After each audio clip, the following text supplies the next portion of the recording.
Que pensez-vous, Monsieur le Président, de ce commentaire qu'on entend souvent en Occident, qu'il y aurait une incompatibilité entre un État laïque moderne, comme celui que la Tunisie est en train d'édifier, et l'islam comme religion du peuple? Ben justement, l'État tunisien moderne n'est pas laïque, n'est-ce pas? C'est un État musulman, mais progressiste. C'est ça qui constitue, n'est-ce pas, qui fait l'originalité. On a toujours cru pendant longtemps que l'islam, c'est un élément, n'est-ce pas, de recul, n'est-ce pas, de stagnation.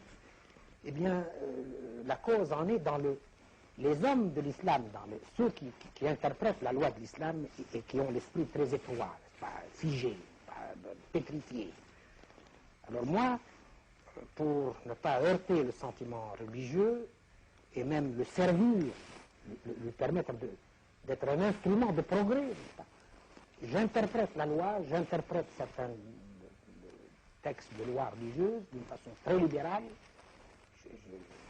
et ce qui fait que j'arrive à pousser le peuple musulman dans la voie du progrès en vertu de la loi musulmane elle-même. Alors, au lieu de rompre, n'est-ce pas, avec l'islam, en disant qu'il ne sert à rien, n'est-ce pas, c'est fini, c'est mort, et non, mais ce n'est pas ça l'islam. L'islam est ce qu'en feront les musulmans intelligents. Il peut très bien être un élément de progrès.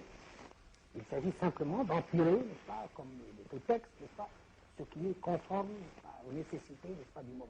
Et la chose est possible. Vous ne croyez pas qu'il y ait d'incompatibilité entre le monde moderne et l'islam? Non, non. L'incompatibilité existe entre le monde moderne et certaines têtes musulmanes, n'est-ce pas, des têtes, n'est-ce pas, qui sont figées.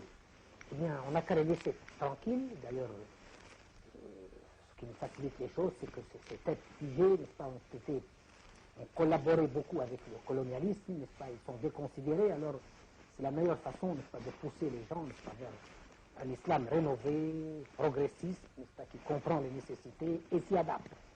Vous ne croyez pas non plus qu'il doive y avoir concordance entre la patrie religieuse de l'islam et la patrie politique? Enfin, je veux dire, vous ne croyez pas que l'islam détermine une grande unité politique qui englobe tous les musulmans? Non, non.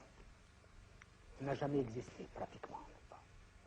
C'est une conviction, c'est un idéal, mais à l'heure actuelle, il y a des patries qui sont limitées, qui sont caractérisées par la base territoriale.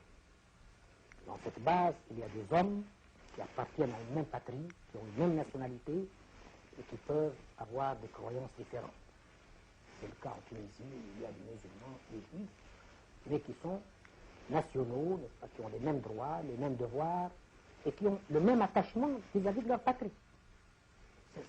C'est la nouvelle structure des États modernes.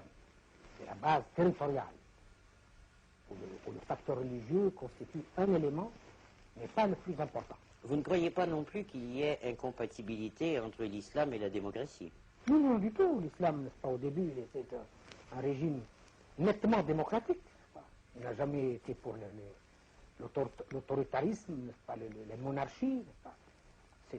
C'était une démocratie évidemment simpliste, n'est-ce pas, très primitive, mais il est pour la démocratie, pour l'égalité et pour la liberté des hommes. Ah oui, oui.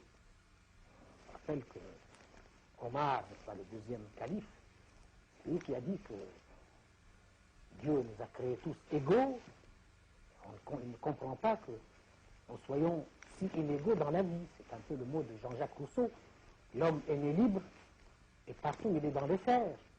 C'est à peu près la même idée, n'est-ce pas, qui remonte à 1 millier d'années avant Jean-Jacques.